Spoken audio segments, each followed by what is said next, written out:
এরপর প্রশ্ন হলো, অল্প বয়সে মাথার চুল পাকলে কলপ করা যাবে কিনা?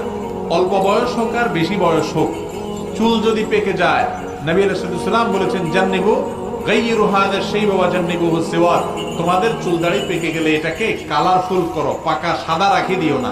বিশেষ করে যখন সব পেকে যায় সেগুলোর কথা বলা হচ্ছে। ধবধবে সাদা এরকম শুধু সাদা রেখো না, এটাকে কালারফুল করো। ইহুদিরা শুধু সাদা রাখে, তাদের থেকে ব্যতিক্রম করতে হবে। তো কালারফুল করতে গিয়ে আবার দেখিও ব্ল্যাক করিও না, কালো করা যাবে না। ওয়াজান্নিবুহু সিওয়াদ, কিন্তু কালো কালার করা যাবে। কালো করা যাবে না কেন আল্লাহ ভালো জানে। একটা হিকমত এটাও, কালো করলে বিশেষ করে বয়স্করা যখন কালো করেন তখন এটা জোয়ান সাজার জন্য হয়, আছে না নেই?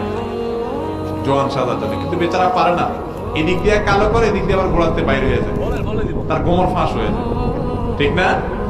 চেষ্টা করে একটু জোয়ান সাজতে, কিন্তু বেচারা 2-4 দিন পারে, কয়দিন পর আস্তেই করে গোড়ার থেকে আবার গজায়।